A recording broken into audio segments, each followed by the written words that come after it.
everybody. Welcome to another edition of Packers Unscripted. From Packers.com, I am Mike Spofford, joined, as always, by my partner in crime, Weston Hodkowitz. We're coming to you here from our studios at Lambeau Field. And Wes, the mandatory minicamp is here, which means this is the final week of the off-season program.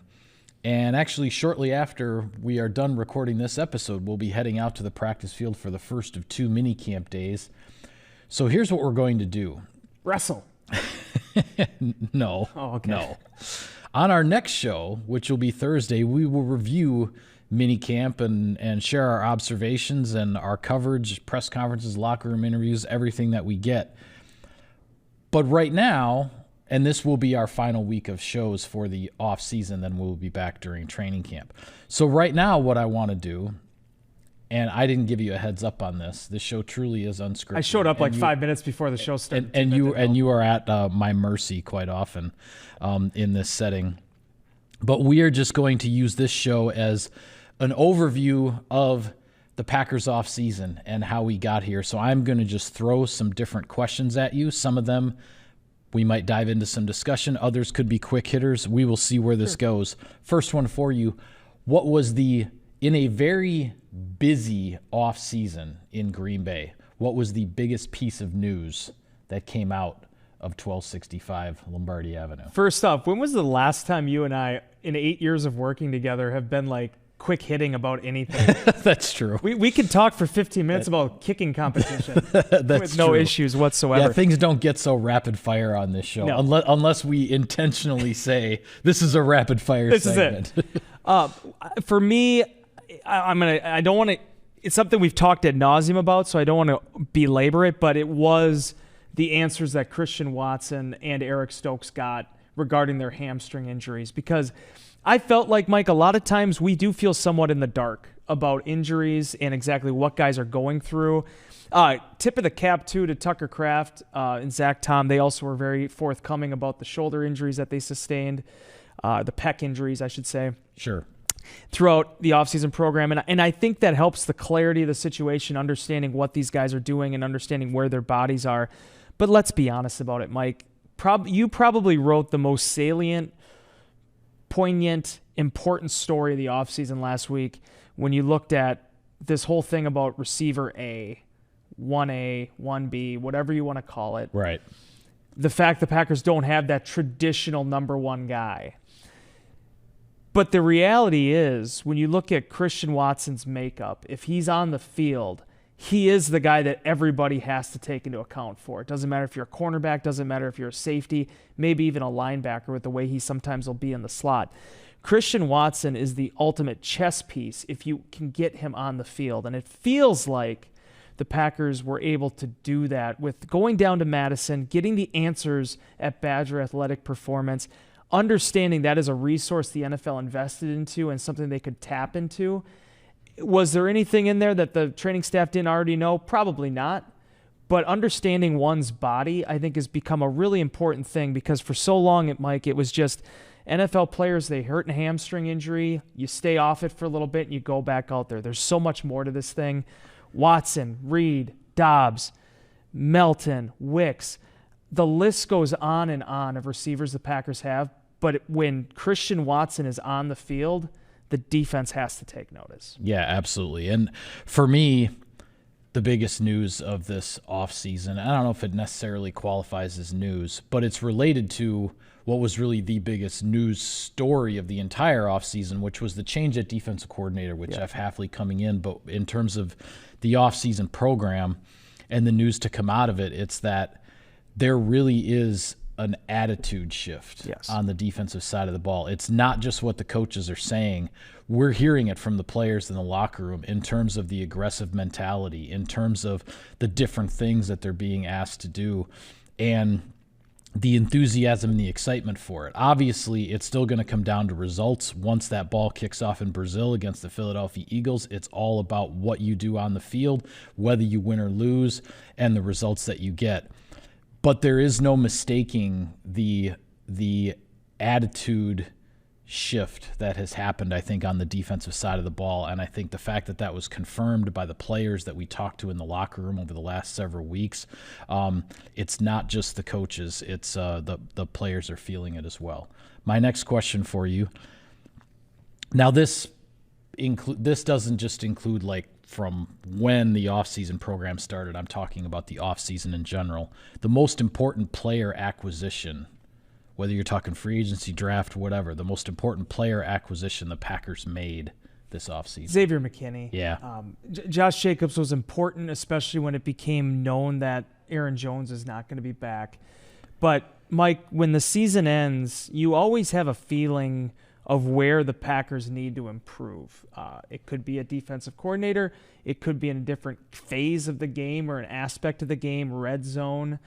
But player for player, it became pretty clear throughout the course of last year they need a long-term solution at safety. And they put a lot of resources through the draft into that position. But it all started with 24-year-old Xavier McKinney coming on board. And actually, it's funny, yesterday, one of the big topics in a video I was doing with Tom Grossi during his little telethon, not little, it was a huge telethon, raised over $80,000. Congrats to Tom Grossi. Congrats to Tom for that, because it pushes him over $1 million lifetime in a little over 3 years of all this charitable efforts and what he's been incredible work.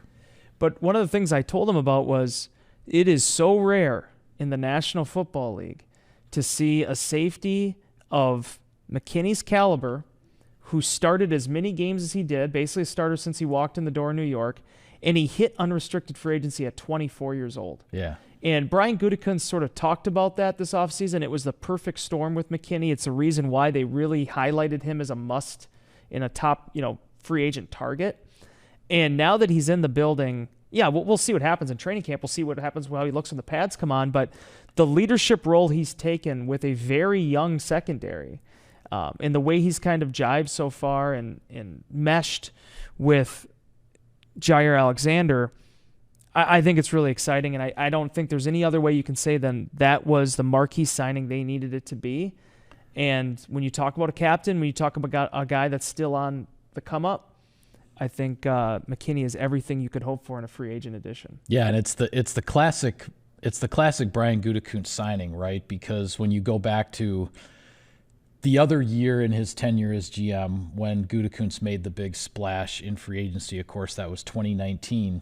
And, on that first day, he goes out and gets Zadarius Smith and Preston Smith and Adrian Amos. And these were guys that they had completed their rookie contracts. Yeah. They were not guys who were, Pro Bowlers or all pros, but they were targeted. They were at the top of the market, and they were targeted because the Packers felt their best football was in front of them. And for all three of those guys on the defensive side of the ball in 19, proved to be right. Obviously, Preston Smith is still here and still playing pretty good football, but all of those guys played better football in Green Bay than they played anywhere else in their careers, quite frankly. And that's what the Packers are counting on with Xavier McKinney as well. That he's a player whose arrow is pointing up, and the best is yet to come. Because so many times, Mike, teams will lock down a guy after that first rookie contract, and you don't see them hit the market after 4 years. Now, McKinney was a former second-round pick, so there wasn't a fifth-year option type of deal with the Giants, and obviously they'd already messed around with the franchise tag a little bit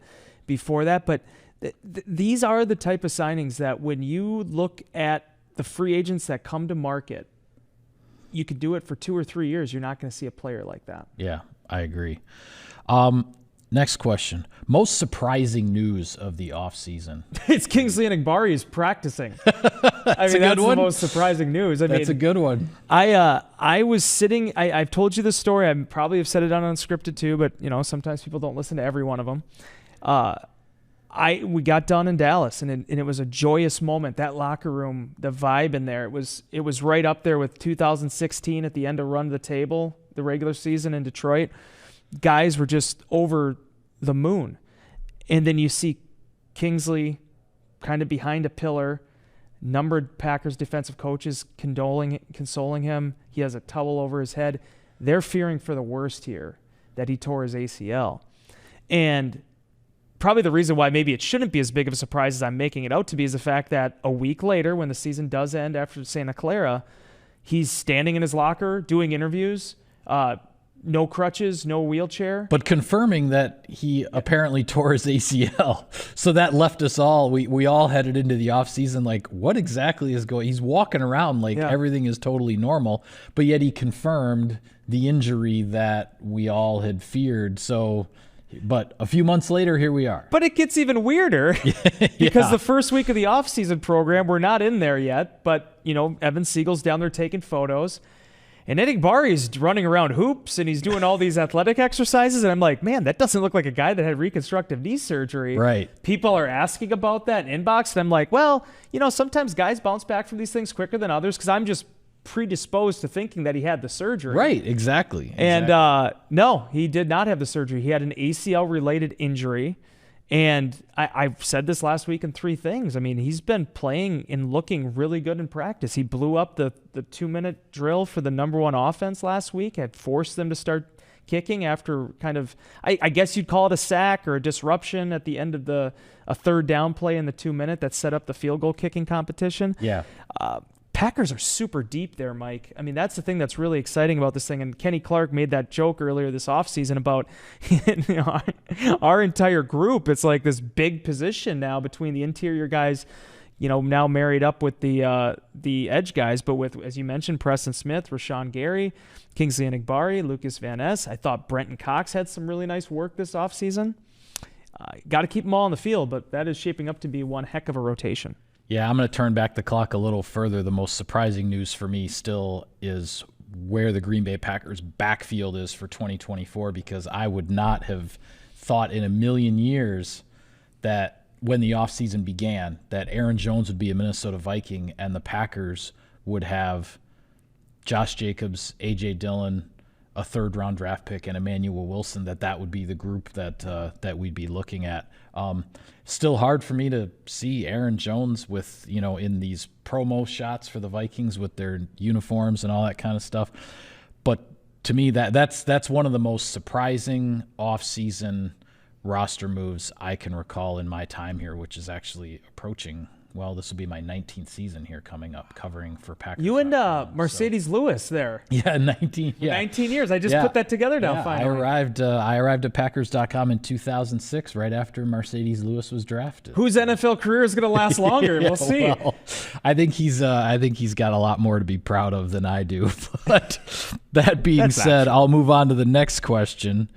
Anybody, and this is always a hard one, but who do you see making potentially the biggest of the proverbial second-year jumps amongst the Packers rookie class from last year heading into year 2? Carrington Valentine. Okay. Now, we have to see what the opportunity is going to look like. Eric Stokes is back. Carrington is a perimeter cornerback. But, again, going back to our 3 things video last week, and Larry beat me to it, I can't believe the strides that Valentine has made in 5 months, a little less than 5 months. Yeah, just in terms of his physical stats. His physical makeup is remarkable. Yep. I mean, this is a guy again that played in the 180s last year, was one of the lighter guys on the roster, looked like a 21-year-old rookie physically, and he came back and he looks like a grown man. And Larry, I think, had mentioned he's right around the 200-pound mark. Now, you got to make that weight work for you. There's a lot involved with that, but Valentine, man, this guy, I'll tell you what, dude, for a 7th-round pick who, again, I'll say it over and over again because a lot of people will crap on Mel Kiper, but Mel Kiper was begging people to take this guy in the draft. He kept falling, the 5th round, and he was an early entry. Entry. He still had some college eligibility left, and he's hanging out there on the board. My point is, he came to Green Bay not just as a 7th-round pick, but as a really young guy. Yes. And that sort of even led to even a greater tendency to just dismiss him, to say he's just a developmental player. We won't see much of him for a couple years. Well, that's not how it turned out. And what's weird too is I would put him up there against anybody in terms of guys that were the offseason program training camp MVPs. He was a guy that made himself undeniable even when the Packers were so deep at cornerback, and there were some practices that Jair wasn't participating in. There were some injuries that had happened, obviously, with Eric Stokes, but he just kept climbing the depth chart, and to the point where when it became clear that, Jair was going to miss some time, Eric was going to be out for a while, Rasul Douglas gets traded, it became a no-brainer that he was a starter for this team. 12 starts in the regular season, was out there in the postseason. I mean, the workload that he built up and the resume that he built in year one, and then the presence of mind and the determination to then work towards already improving himself physically for the next year. You never know how it's going to work out until you see it on the field. But what you asked me about second-year jumps, physically, the guy's already made it. Yeah. And the other guy I would say that I'm very curious about because of what we've seen from just the change in his physical body, his physical stature, is Colby Wooden, the defensive lineman. He appears to have put on, I think he's told reporters is right around 20 pounds or so. Maybe it's in that 15 to 20 pound range. And again, we have to see how it translates to the field. Obviously, he's also going to be making a switch, as all these guys are, into the new defense with the new coaching staff there. Very curious in that respect where things go for Colby Wooden. I always like to reframe, because as I said, it's a tough question, the whole second-year jump thing. I always like to reframe it from the standpoint of whose second-year jump could benefit the Packers the most, right? And there are two guys that come to mind for me. One is Jaden Reed, not because he necessarily has this huge jump to make, but when you talk about Christian Watson, and as we've talked about in the receiver discussion before, about how Watson is the guy that dictates how defenses defend you, and they scheme differently when he's on the field. If Jaden Reed makes a second-year jump, he has the potential to be a guy that dictates things to defenses in that same way. And so that's where I'm curious in that respect, and what impact a second-year jump from a guy like Reed could have. The other one I would say in terms of whose second-year jump would benefit the Packers the most, I think it's Anders Carlson. Yes. If he can smooth out the ups and downs from his rookie season and become the kicker that the Packers drafted him to be, which is a guy who's going to be reliable and consistent. Obviously, no kicker is perfect, but if he's a guy that can settle in and establish his pro career in Green Bay for the long-term foreseeable future, I think that would be a huge benefit to this team right now, with all of these players on the rise, and with Jordan Love trying to take this team to the next level. Yeah, I agree with you. And that's why, like we talked about last week with Anders, you just hope that the competition, you can get that, where it's pushing you a little bit. You have those type of competitive periods like they did at the end of last week's practice to be able to really show who's the best. And, Greg Joseph had a good comment on the me versus me thing. That's what all kickers have to do. I remember Tim Mastay was really big on that. He always said, even when he would win competitions, or even when he'd be the only punter on the roster, he always said, specialist is the only position where there is no playbook. A guy can come in and play the following week if they have to. Yeah. And I think having that healthy fear of your job can be a good thing. And for Anders, the one thing I always caution the fans about, I understand the extra points were what they were. He still made his field goals last year at an 82% clip. Doesn't always happen that way for rookies right out of the gate. That was actually a pretty solid number, but you have to be able to make that's that the thing is, and I think the thing that it's easy to forget because of all the ups and downs that Carlson went through as the year went on. But he started his NFL career 5 consecutive games without missing a kick. He made every field goal and every extra point for the first 5 games of the season before the roller coaster, kind of thing started. So that's part of his body of work. It's something for him to draw on. He knows that it's there. The Packers know that it's there. But again, as I said on last week's show, the Packers are contenders. You can't wait forever for that position to come around. You've got to have a guy that you can really trust and feel is going to be reliable and consistent, and that's what the Packers are hoping to get at the end of this competition. I have a couple of more questions for you, but we got to get me paid. I'm going to take care of sponsor business here before I forget. Sirius XM NFL Radio delivers hard-hitting analysis and up-to-the-minute NFL news that true football fanatics need 24/7, 365. And at Cousin Subs, we have something for everyone, like our Wisconsin cheese curds, mac and cheese, golden fries, and creamy shakes, all paired with your favorite sub or sub in a bowl of Cousin Subs. 50-plus years of better. All right, a couple more questions for you, Wes. One, I think you got this one in Insider Inbox recently, but I'm going to throw it at you again. whose return from injury from 2023 would be most important to the Packers in 2024? The answer to this, I answered it in a different way because I answered it from more the emotional standpoint of Eric Stokes. I think if Stokes is back, I think the uplifting kind of presence that's going to bring to the team is going to be important. Listen to Jair Alexander talk about him and all these guys. You could tell Matt LaFleur's comments speak for themselves. Yeah. Very popular, just a good human. And I think everybody kind of rallies around that. I will say this, and I already talked about Watson, so I'm not going to go into that anymore. So basically, I'm taking all these answers, by the way. Okay. Unless you want to talk about them. Luke Musgrave and Tucker Kraft. You saw me at practice that one day when Kraft came out with the sling. Yeah. And I was so demoralized. Domofsky even asked me, are you going to be okay? Because I was the number one person in inbox and on any platform just riding the train about, okay, Musgrave and Kraft, it's time. They're both established. They're both healthy. It's all going to work out. Now, it still will. I'm not worried about that, but then Kraft ends up tearing the pec. Right. So, but I'll tell you what, Mike, those two guys together, when you draft back-to-back at that position, you're hoping one of those guys is a year-one contributor. They both contributed when they needed to contribute, and they contributed in different ways. That was the beauty of the way that Brian Gutekunst drafted that position.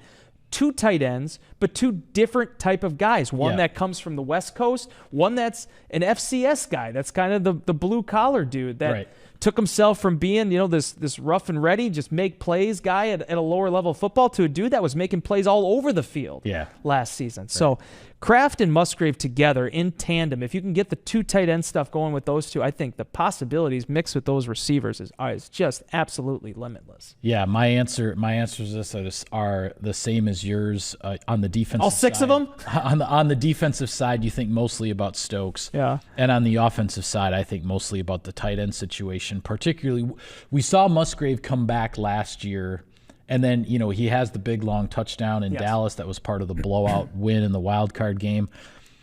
But then now Tucker Kraft has an injury to come back from. Hopefully we see him back, sooner than later in training camp and all that. So those are definitely the ones that the eyes are on the most, as well as, of course, Christian Watson and what he means to this offense. When you think about the fact that he had a stretch of, what was it, eight touchdowns in 4 or 5 games as a rookie. Yeah. And then right before he got hurt sort of for the final time last year, he had just scored 4 touchdowns in a 3-game span. And then the play on the far sideline against Kansas City where the hamstring goes out again and you're it's like he's just, finding his groove again and making the impact that everybody knows he can make, and then he goes to the sideline again. So all of those collectively the obvious answers to this question. 7 catches in that game too. He was doing it not just as big plays, it was a possession receiving kind of game, and the Kansas City really struggled to find answers for him, and then unfortunately he ends up tweaking the hamstring one more time. So you just hope from that regard. In addition to the fact that, again, another upfront, upstanding dude that has been very open about what he's been dealing with. He won the co-stand-up guy award from the media last year for a reason, doing it in year 2 that's almost unheard of. And I think that's a big reason why I think his teammates for as young as he is, with him and Romeo Doubs, they've been able to command respect in that room because of the way they go about their business. No question about it. Last one for you here, Wes.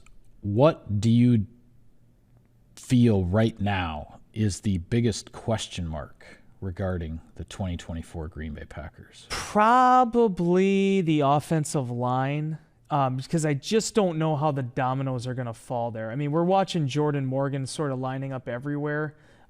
Zach Tom's dealing with the pec that was injury. The when you're wondering, is he going to stay at right tackle? Are they going to move him around? Well, all that sort of experimenting and moving around sometimes can happen during OTAs, like during this time of year, but then that's not happening because he's, dealing with an injury and he won't be back till training camp. And does that mean when he does get back, you let him settle in at right tackle? Then what does that mean for left tackle? Then what does that mean for Jordan Morgan? It's just this sort of, I don't want to call it a domino effect because we don't know where the dominoes are falling yet, but there's so many different contingencies set up right now. And credit to the Packers, they're rotating guys around. This is the time you want to get those reps in. Morgan is being able to really cut his teeth at a lot of different positions. There is some stability there. Josh Myers has really locked down center. I thought he had his best year by far last season. Sean Ryan, man, has been the right guard the entire offseason program. He has not given up on that. It almost in a lot of ways kind of reminds me when John Runyon finally took that next step and was no longer in a rotation with Lucas Patrick or Royce Newman. Sean Ryan's been the guy there at a position that could have been rotated around. I love Elton. I think Elton is a perennial Pro Bowler. I just think that left guard is his home. That's the position where he's done it. He's done it the best. He's done it the longest. So it just really comes up to left tackle. And what do the Packers do there? Is it Rasheed Walker? Is it Morgan? Andre Dillard is on this team now too. Yep. A lot to figure out. A lot of options, but things if everyone's healthy, you do want to get those answers by the time you really get far into training camp. Yeah. And for me, my answer to this question is a little bit in the bigger picture sense. My biggest question mark with regard to the 2024 Packers is, are they going to be better at crunch time? Because you look at how last season went, ended up 9-8, made the late run, got into the playoffs and all that. But man, when you talk about, the Vegas game, the Denver game, the way some of those games ended, the way the crunch time performances were not there. Then against the Giants, you get a big crunch time drive by the offense, but then the defense lets down in crunch time. Then you start to turn things around where at Carolina, the defense folds in crunch time, but the offense responds and gets you the big win that you need. But then when it came right down to it in the divisional playoff in San Francisco, the defense had a crunch time letdown, the offense had a crunch time letdown, and your season ended. Being able to perform better on both sides of the ball in the final 3, 4, 5 minutes of ball games, I think is what could take this Packers team from where it was last year and where it ended up to where it wants to go. The games in this league, I say it all the time, Wes. I know I'm a broken record with regard to this, but it comes down to how you perform when it really, really matters at the end of games. There are very few games, percentage-wise. There are not that many games in this league that are undecided with 6, 7, 8 minutes to go. And you have to be able to perform in crunch time. And I think if this Packers team on both sides of the ball takes a step forward in that regard, 9-8 improves, your playoff positioning improves, and then who knows where things improve from there. So that's my biggest question mark for this. I did take that question extremely literal, and I apologize for that. No, you don't have to apologize. Because if it was more about the big picture side of things, that's a great point you make. My point, I'll make it very quick, is Jordan Love what we saw the second half of last season? Is that the guy? And because you remember that first half, it was a lot of learning. It was a lot of stuff that he and both Matt LaFleur together were working through to figure out this offense and everything. But my goodness, Mike, the last 10 weeks of the season, he was one of the best quarterbacks in the National Football League. Yeah. If you come out of the gates like that, he's not going to be perfect. There's going to be rough stretches. He's going to throw interceptions. It's the way things go for a 25-year-old quarterback. But his ability to basically do no wrong in the month of December is the reason why the Packers got to the playoffs. Yeah. And yeah, I mean, quite frankly, he had, in my opinion, basically from Thanksgiving on, Jordan Love only had one really down game, and that was the Monday night game against the Giants, which he almost redeemed with the drive to get the late touchdown where the Packers were, after a rough day, rough night on both sides of the ball. It looked like they were maybe going to pull this game out anyway. It didn't happen, but that was really from Thanksgiving to the end of the season, that was really the only game where you felt like there was maybe a step back with Jordan Love, and that's where my confidence lies in him moving forward, is that when he did reach a certain level, I think starting with the Pittsburgh game in a lot of respects, even though the Packers lost that game and he made a couple mistakes at the end. But from there on, it wasn't this like roller coaster thing where he looked great and then he looked, he just had the one down game against the Giants during that stretch run, and I think that bodes well moving forward. He made some throws, man. He made some throws that people do not make in this football league. Yeah. In Dallas, there were some moments there, dude, that are special. Yeah. Now, we know Mike McCarthy's old thing about great players, good players, and the ones, that are good players are the moments of greatness, and great player. Yeah. That's where you got to take it. But I ended last season, man. I was thinking to myself over and over again, these guys very well might have done it again. Yeah, I know, and I hope for years to come that's what we're talking about here on this show and everywhere else. But we got to get out to the practice field because it's minicamp week. So with that, we'll call it a wrap on this edition of Packers Unscripted. Be sure to follow all of our coverage all week long with regard to Packers minicamp, and we will have another show later this week recapping that. So for Wes, I am Mike. Thank you for tuning in, everybody. We will see you next time.